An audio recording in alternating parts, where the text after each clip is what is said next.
Hivavaka isika.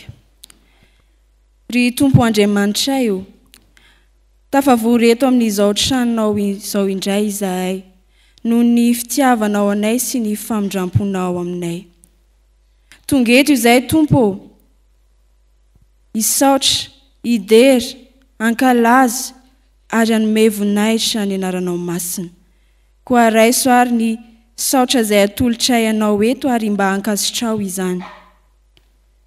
Tompo, mandritra izao fanompona masina izao dia mangataka izahay ny fanainao masina mba hiasa ty anatinay tsirairay avy, ahafahanay manatanteraka izany fanompona izany mifanaraka amin'ny sitraponao. Aoka nery Tompo, izahay tsirairay avy reto tena aneo tokoa ny voninahitrao mandritra izao fotoana izao. Amin'ny anaranao Jesosy Tomponay, amen. Ankalaza ny tenin'Andriamanitra isika izao, izay ny fotoana ho an'ny ankizy sy ny tanora no hanomboana izany. Hitsangana izao ny ankizy sy ny tanora rehetra, ny hira efa voalahatra. Hivavaka isika. Ry Jesosy Kristy Tompotianay eo, indreto indray izahay ankizy sy tanora, vonina andray ny afatra avy amin'ny teninao. Koa mitenena ary Tompo, fa vonin-kiaino izahay mpanomponao. Amen. Ny soratra masina izay angalantsika ny afatra indray ry ankizy tanora ny amin'ity anio tia, dia arak'izay hita ao amin'ny Hosea 2:10, ny 7 ka ny tapany voalohany no vakiana ao anatin'izany. Hosea 2:10, ny 7 tapany voalohany.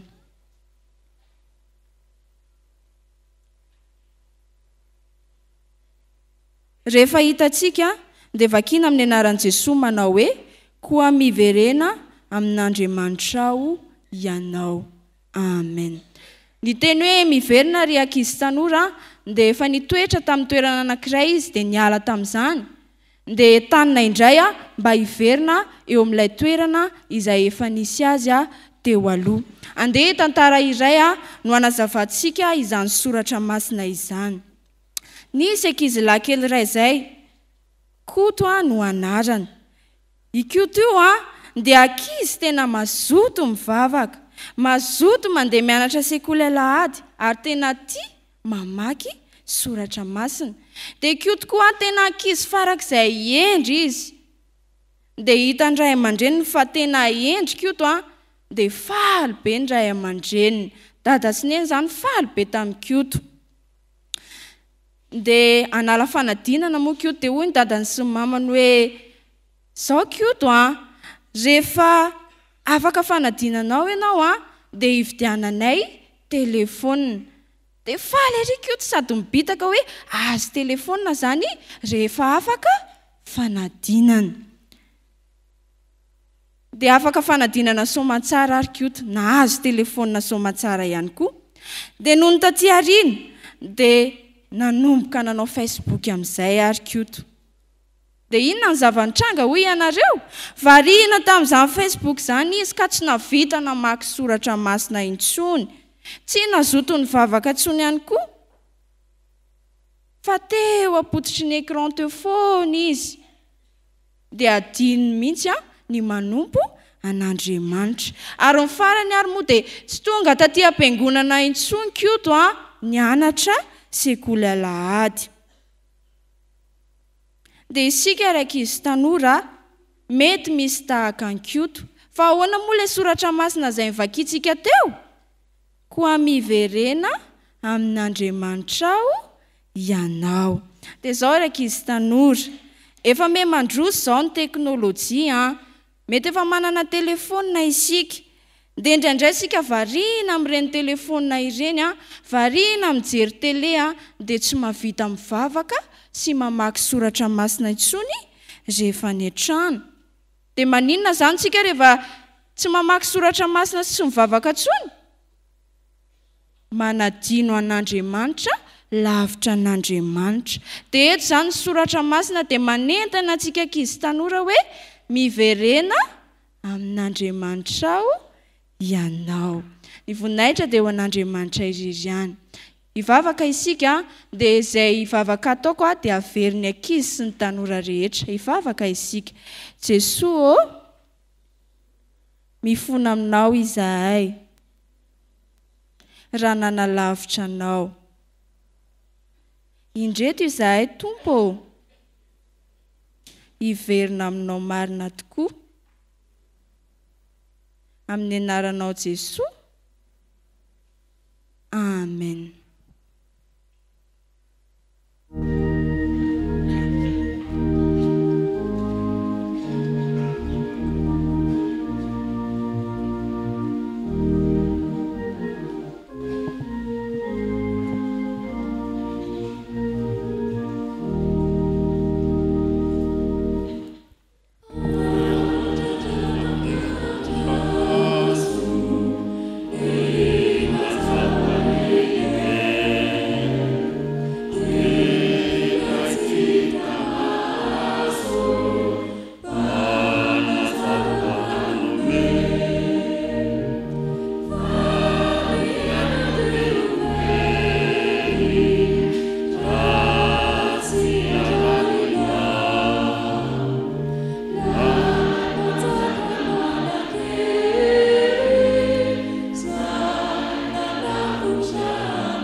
Ivavaka isika.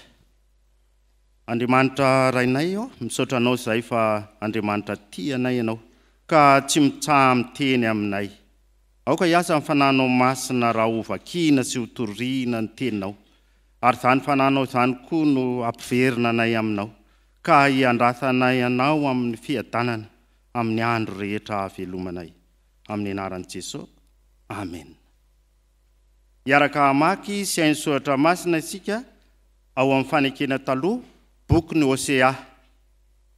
Hosea 12 andininy fahaefatra ka hatramin'ny andininy fahafito. Rehefa hita dia hovakiana amin'ny anaran'ny Tompo. Fony mbola tany am-boka dia niazona ny tongotry ny ombela tongotry ny rahalany izy. Ary falehibe izy dia nitolona tamin'Andriamanitra. Eny, nitolona tamin'ilay anjely izy ka nahery. Nitomany izy sady nifona taminy. Nahita azy tao Betely izy, ary tao no nirethahany tamintsika. Jehovah Andriamanitra ny maro, Jehovah no ahatserovana azy. Koa miverena amin'Andriamanitra ao ianao, tandremo ny famindrapo sy ny rariny, ary miandrasa n'Andriamanitra ao mandrakariva.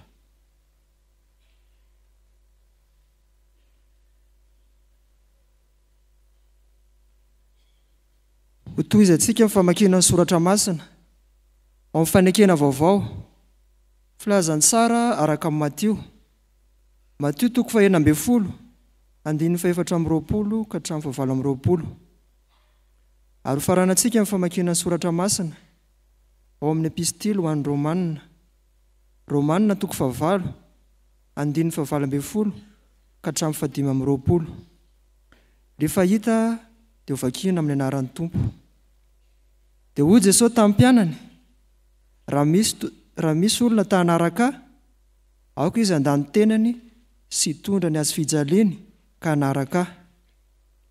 Fa na iza no tamonjy ny ainy dia avery azy, ary na iza no avery ny ainy noho ny amiko dia azo izany. Fa inona moa ny soa ho azon'ny olona raha mahazo zao tontolo izao kanefa avery ny ainy? Ary inona no omen'ny olona ho takalo ny ainy? Fa ho avy ny zanak'olona amin'ny voninahitry ny ray mba amin'ny anjeliny dia maly ny olona rehetra araka ny nataony. Lazaiko aminareo marina tokoa, misy ny sasany eto izay tsy mba hanandrana fahafatesana mandra-pahitan'ny zanak'olona avy amin'ny fanjakany. Fa ataoko fa ny fahoriana amin'izao andro ankehitriny izao dia tsy tokony hoarina amin'ny voninahitra izay aseho amintsika. Fa izao zavatra rehetra izao dia samy maniry fatratra ka miandry ny fampisehoana ireo zanak'Andriamanitra. Fa izao zavatra rehetra izao dia nampanekena ho zava-poana nefa tsy noho ny sitrapony fa noho izay nampanaiky azy, sady nahazo fanantenana koa fa izao zavatra rehetra izao aza dia hovitsorana amin'ny fahandevozana dia ny fahalovana ho amin'ny fahafahana izay momba ny voninahitrireo zanak'Andriamanitra.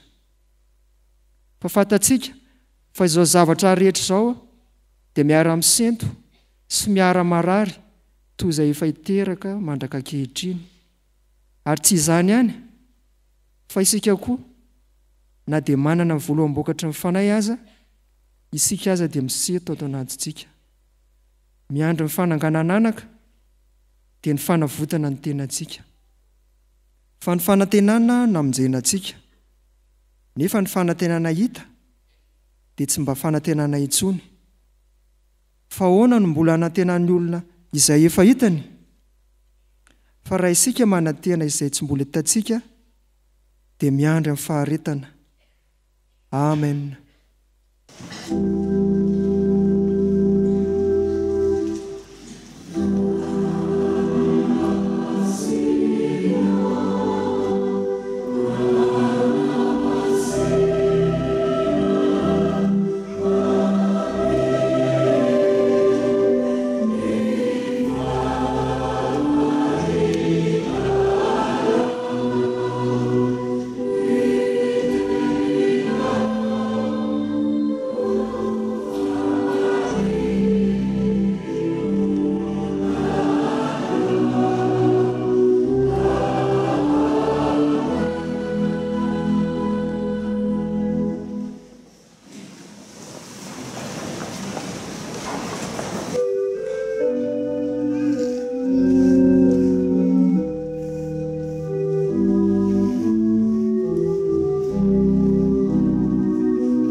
Mbola hitombo ao anatsika ny famindrampo sy ny fahasoavana ary ny fiadanana avy amin'ny fahalalana an-tsaran'Andriamanitra sy Jesosy Kristy ilay ho avy. Ny fanahin'ny Tompo hirehitra ao anatsika, azotsika mirehitra sy mafana amin'ny finoana koa eo am-piandrasana ny fiaviany. Ao amin'ny Hosea 2:12-4 hatramin'ny 7 no iombonantsika amin'ny ity afatr'Andriamanitra ity. Hosea 2:12-7 hatramin'ny 7. Hosea mpaminany dia nirahana mba ilaza ny afatr'Andriamanitra teo anivon'ny fiarahamonina izay nanjakany ny tsirariny, ny fitiavan-tena, ny tsy fahamarinana teo amin'ny asa fiariana indrindraindrindra. Tao anatin'izany fiarahamonina izany koa dia hita sy tazana fa niembotra ny fanatonan'ny olona an'Andriamanitra ny anangatsika tamin'ny finoana ny zanak'Israely. Fa ao anatin'izany koa ny mpiarabelona tamin'ny Hosea mpaminany dia nahitana taratra ny tsy fifankazahoana ny fanaovana tsinotsinona ny hafa. Mbola mitranga amin'ny fiarahamonina izay ianatsika izany ankehitriny ry havana. atao hoe midaraboka na mianjera ny fahamarinana satria tsy ankifidy intsony ny fitadiavana na aradrarina na tsy aradrarina na amin'ny laingana amin'ny famonoana dia izay ahitana vola no tanjona. Voatsindry koa ny malemy ara-toekarena ny marefo sy ny mila vonjy ary dia mahazo laka ny mpanjakazaka ny préare. Ary eo amin'ny fiarahamonina misy atsika raha mijery isika dia maro lavitra ny makany amin'ny sehitry ny fialamboly na koa ny rendrarendra samihafa toy ny fampediana koa toy ny fandianana eny amin'ny arabe misy filibana samihafa raha hoentsika tia andrenivohitra sy ny manodidina dia eny moron-dalana makany Fenoarivo, eny amoron-dalana makany amin'ny Ambohimangakely bypass hoy isika, makany amin'ny lalam-pirenena fahefatra koa dia mitsitokotoko eny miorina ombieny izany toerana filibana izany. Azo ataony hoe ndeha hoe anisa amin'izao ora sy fotoana izao firy ny atsena, firy ny ariananary ary firy ny aty am-piangonana. Mba tsy hosodoko isika hoe misy lohan'olona maro be, fa hovariana koa isika hoe manina ny banga ny dabilio ny fiangonana. Ny ena ny faharisian'ny zanak'Israely nanatona n'Andriamanitra tamin'ny fiarahamoniny OCA. Afatra mikasika an'izany no nampitondraina ny mpaminany OCA. Fa tsy izany ihany, fa amin'izao vanim-potoana iainantsika izao dia misy isika pino manontany hoe aiza ny tompo, ho avy ihany ve izy? Ary misy ny jentilisa manaraby atsika mpivavaka ny hoe aiza Andriamanitrareo? Efa hatramin'ny ela nolazaina fa ho avy izy. Ohatrany miandry sy miaino hainy fotsiny fiangonana. Mandrasa ho avy ny tompo, tsy nanadino atsika Andriamanitra ao anatin'ny fiarahamonina tahaka ny nanafarany Isaia ny zanak'Israely, misy tsy fahamarinana, misy fankatiavana, misy fienana amin'ny fahavitriana, amin'ny fanompona sy fienana amin'ny finoana, misy fisalasalana ny amin'ny fiavian'ny tompo, tsy manadino Andriamanitra. Ary voizina atao anatin'ity volana Novambra ity, iandrandrana indrindra ny aladiny advento voalohany any amin'ny faran'ny volana any, no hevitra manao hoe mandrasa ho avy ny tompo. Inona ary ny afatra ao anatin'izao OCA toko faharoa ambin'ny folo andininy fahefatra hatramin'ny fahafito izao. Ny afatra voalohany dia mianga amin'ny fampatsahivana ny fiainan'i Jakoba hatrany amboka ka mandra-palehibeny. Ary ny afatra faharoa dia fampatsahivana ny fiantsona nataony OCA mpaminany tamin'ny vahoaka n'Andriamanitra. Jakoba eo amin'ny andininy fahefatra sy ny fahadimy dia voalaza fa tany amboaka izy dia nitana ny ombela tongotry ny rahalany, nitononona hoe mpamingana izy amin'ny anarany. Fa rehefa lehibe izy hoy ny andininy fahefatra dia nitolona tamin'Andriamanitra izy. Sary anankiroa samihafa izany. Any ankibo nitana ny ombela tongotry ny rahalany, toy ny hoe nitolona tamin'ny rahalany, niady tamin'ny rahalany, ary rehefa lehibe dia nitolona tamin'Andriamanitra. Izany hoe nandritra ny fiainan'ny Jakoba mbola tany amboaka ary nitombo tamin'izany izy. Raha mitantara ny Genesis toko faharoa amby telopolo andininy fahefatra amby roapolo hatramin'ny fahatelopolo, nitombo tamin'izany izy ka tonga niady tamin'ny rahalany Esau. Mifanenjika amin'ny rahalany izy eo amin'ny tantarany nitolomana tamin'Andriamanitra araka ny Genesis toko faharoa amby telopolo io. Izany ilay tantara, hatrany amboka mandra-pahalehibe, mifanditra amin'ny rahalahy, tsy mifankahazo, mifampitady ary arabaky teny izany eo amin'ny Genesis toko faharoa amby telopolo, raha afaka hamaky isika rehefa ny an-trano. Fa teo amin'ity atao hoe Betela fa ao amin'ny tantarany Genesis 2:3 izy dia tonona hoe Peniela dia ny fanatrika fasafasy tamin'Andriamanitra i Jakoba nitolona tamin'Andriamanitra izy ao anatin'ny alina manontolo nitolona tamin'Andriamanitra i Jakoba ka niteny manao hoe tsy avelako ianao raha tsy nitay aho mandrasa fa ho avy ny tompo ny fiverenana amin'Andriamanitra na ahoana fiainanao taloha eny hatrany am-boka na nahoana faharetany sy fanjariam-piainanao ny fiverenana amin'Andriamanitra no tena fiomanana amin'ny fiavian'ny tompo raha miteny ny hahevitra manao hoe mandrasa ho avy ny tompo dia izao no fotoana iverenanao amin'Andriamanitra ka hafoizanao ny ratsy rehetra hatramin'ny fahazazanao ka mandraka androany hitolomanao amin'Andriamanitra ao anatin'ny aizina ny olana teraka izany fahotana mangejanao izany nandritra ny alina i Jakoba nitolona tamin'Andriamanitra ary nikiry manao hoe tsy avelako ianao raha tsy nitay aho mandrasa ho avy ny tompo tsy hiaino ianao fa tena hiaina amin'ny vavaka iverina amin'Andriamanitra marina ao anatin'ny fibebahana anarina ny tsy mety tamin'ny fiainanao lasa ary hiorina tsara ao amin'Andriamanitra izay ny afatra voalohany driavana mitoloma amin'ny-bavaka ao anatin'ny olana mety mahazo anao miverena amin'ny fibebahana marina fa izany ny toe-po miandry ny fiavian'ny tompo ny faharoa dia ny andininy fahafito andininy fahafito izay soratsika an'Andriamanitra fa hanomboantsika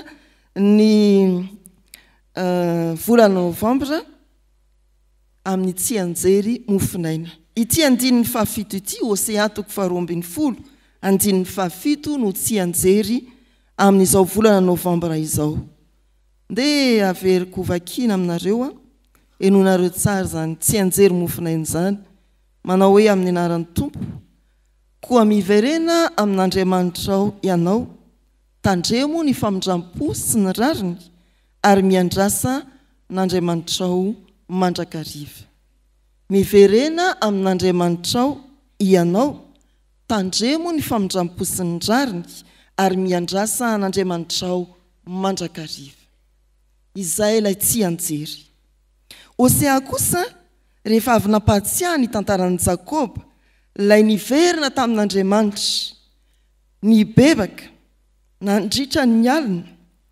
dia miantso ny zanak'Israely izay taranaka Jakoba rahateo mba hiverina koa amin'Andriamanitra ka hitandrina ny famindram-po sy ny fahamarinana dia hiandry ny tompo mandrakariva raha tenenina ny hoe mandrasa ho avy ny tompo dia azo lazaina ny hoe fiainana amin'ny famindram-po sy ny rariny no hiandrasa ny mpino ny fiavian'ny tompo ny mpino miandry ny tompo dia miaina ao anatin'ny famindram-po sy ny rariny famindram-po dia ny fahatsaran'ny fihavanana amin'ny hafa ny rariny dia ny fanarahana ny tsakany sy andavany ny sitrapon'Andriamanitra raha atao sary dia tonga amin'ny perikopany Matio mitondra ny azo fijaliana tsara fifandraisana amin'ny hafa ary milamina eo anatrehan'Andriamanitra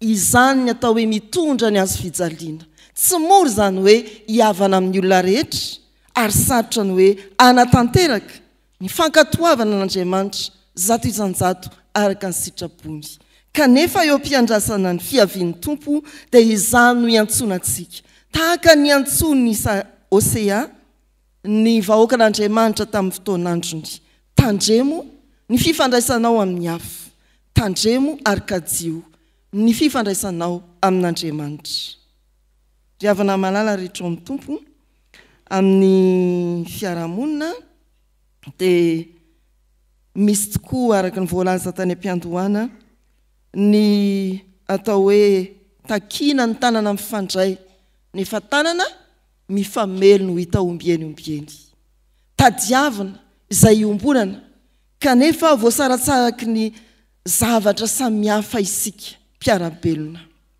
eto raha miandro ny tompo zasy ianao dia antsona iandry azy ao anatin'ny firaisan-kina sy ny fiombonana ny fifankatsiavana iandry azy ao anatin'ny fandalana sy fiainana ny sitrapon'Andriamanitra vitatsika izany driavana tsy noho ny amin'ny hoe heritsaiko sy heritsainao ihany fa noho ny amin'ny fanantenana velona apetra Kristy ao anatintsika ka hiasany amin'ny fahasoavany azahoantsika miandry ao anatin'ny fiainana ny sitrapon'Andriamanitra sy ny fankatiavana ny fiaviany fahasoavana avy amin'ny tompo rehefa maty sy eo amin'ny azo fijaliana no ampitainy amintsika mba hahafahantsika ko miandry azy ao anatin'ny fiombonana sy ny fiainana ny sitrapon'Andriamanitra ry havana malala ety ampamaranana dia tsarovy tsara fa i Jesosy Kristy no miantso atsika mba hiverina amin'ny tompo eo am-piandrasana ny fiaviany i Jesosy Kristy no manasa atsika hifandray tsara amin'ny hafa ary ho tsara fifandraisana amin'Andriamanitra eo am-piandrasana ny fiaviany i Jesosy Kristy no manome atsika fanantenana tsy ho kivy manoloana ny fanarabiana ny hoe aiza izay Andriamanitrao manome atsika fanantenana tsy ho kivy amin'ny anontanianao ny tenanao hoe tena ho avy marina ve ny tompo ary manome izany afatra izany amin'ny lohahevitry ny perikôpa manao hoe mandrasa ho avy ny tompo miverena amin'Andriamanitra ao anatin'ny vavaka ary iaino ny sitrapon'Andriamanitra ataovy tsara fihavanana amin'ny hafa ny mombanao amen.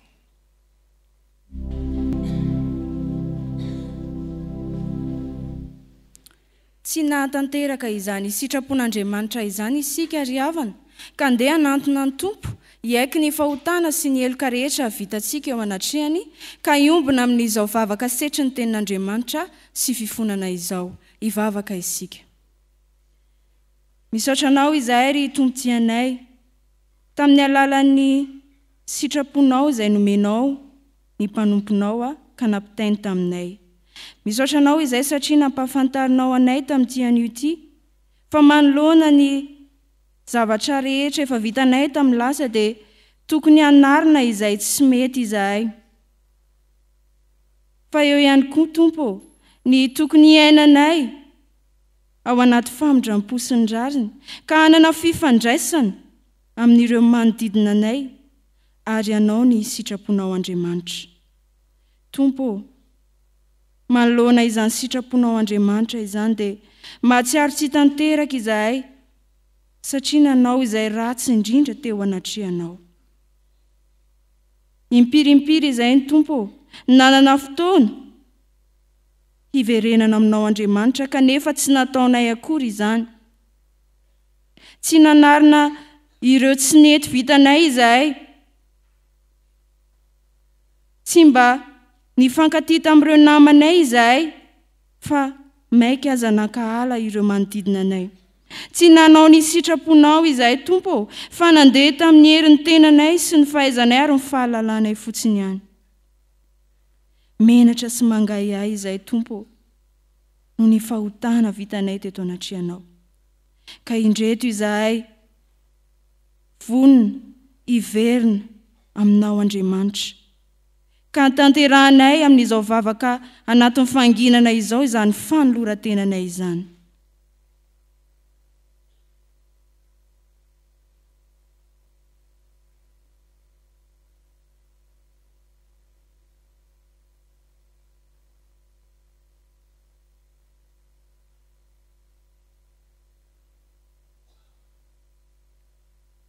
Eny ry tompotianay, fantatray tokoa fa miaino anay ianao ary mamaly vavakanay ka manaisitra anay amin'ny tsy fahamarinanay rehetra.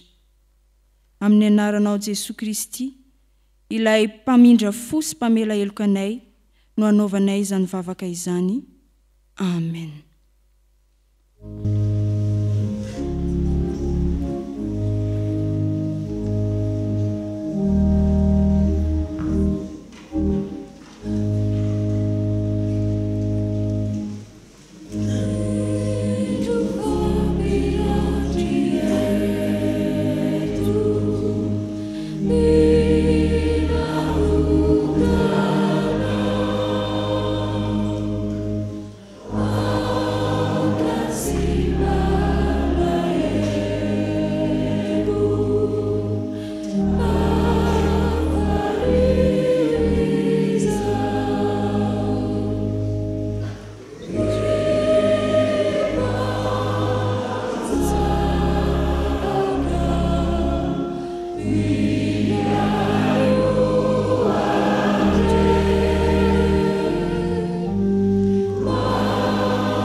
ho atsika izay ny bebaka marina tokoa teo anatrehan'Andriamanitra raisom-pifaliana sy amin'ny fanantenana eo am-pitsanganana ny famelan-keloka izay omeny tompo atsika.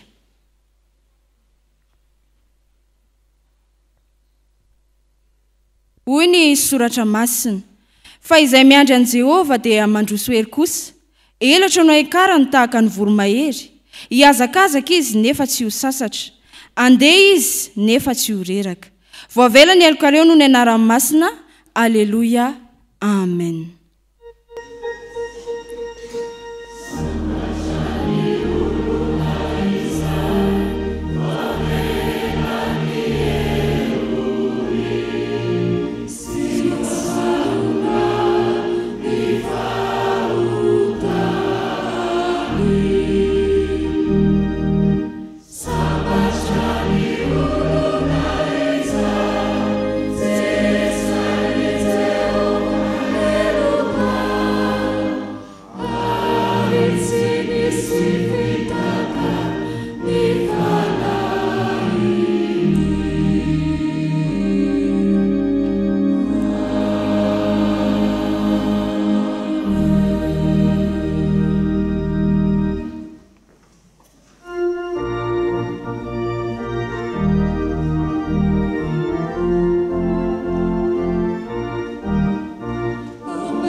Aoka isika hiaraka anaiky sy hanambara ny fanekempinoana kristianina izay resantsika amin'ny fiangonana manerana izao tontolo izao dia ny fanekempinoana apostolika na ny fanekempinoana laharana voalohany manao hoe: mino an'Andriamanitra raisim-toa lanitra sy ny tany, ary mino an'i Jesosy Kristy zanak'ilay tokana toy izy izay torotoroana tamin'ny masina nateraka mariviritsiny mitsabaka mampapotolato norona tamin'ny fitsariny marika ny levi nirona tamin'ny fiainasi mitsabaka tamin'ny afately miakatra ao any an-danitra mipetraka amin'Andriamanitra raisim-toa avy any viny tsara mivela sy ny ratsy mino fanay masina mivelona masina manera sy ny tontolo izao miolona ny olona masina famelan-kely fitsarana tena maty ary fiainana mandrakizay. Amen. Hivavaka isika. Ry Andriamanitra tompotianay eo, misaotra anao izay mbola nomenao fotoana indray amin'ity anio ity afaka manatanteraka izao vavaka fangatana izao.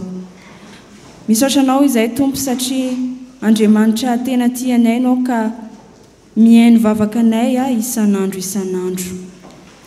Tompo, hiatrika volana vaovao indray ny fiangonana amin'ny izao volana novambra izao izay andinihana aloha hevitra vaovao manao hoe mahandrasa ho avy ny tompo. Aoka tompo izany loha hevitra izany sy hipetaka fotsiny ato amin'ny fiangonana fa tena hiainanay tsirairay avy ka ampiarinay eo amin'ny fiainanay andavanandro.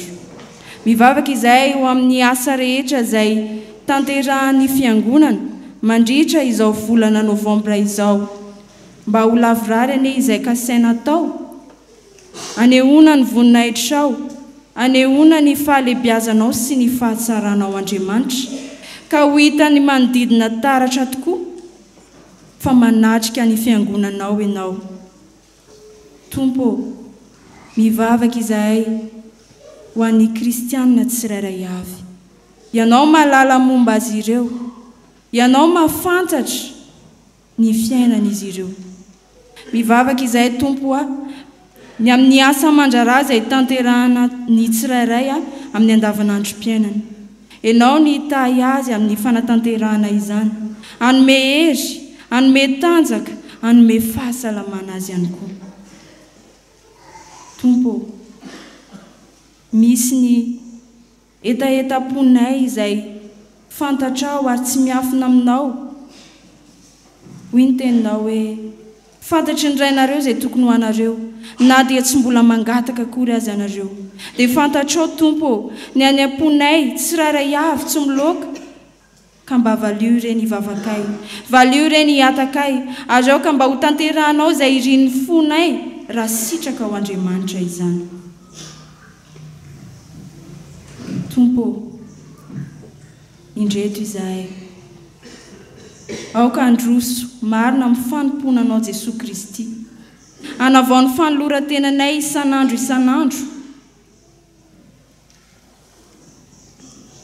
jereo izahay tompo vangio ny fiangonanao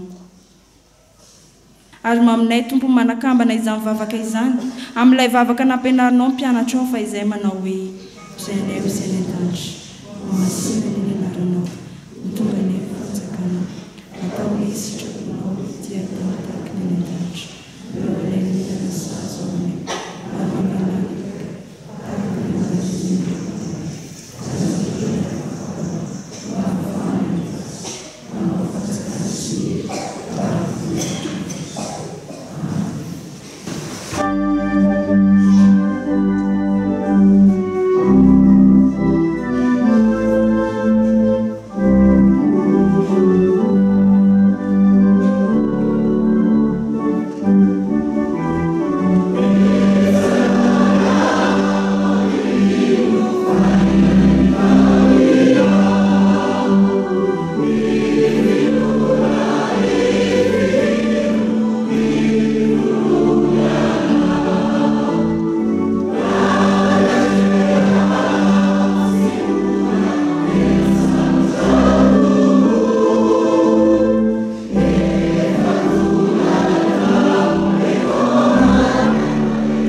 Raisam'ny finoana ho tanteraka aminareo ny tsodrany tononona amin'ny anaran'ny tompo. Andriamanitra ny fiadanana anie hamasina anareo samy ho tanteraka ka aoka harovana avokoa ny fanahinareo sy ny anareo ary ny tenanareo ho tanteraka ka tsy hanantsiny amin'ny fiaviany Jesosy Kristy tompontsika. Mahatoky izay ny antso anareo izy ihany no anefa izany. Amen.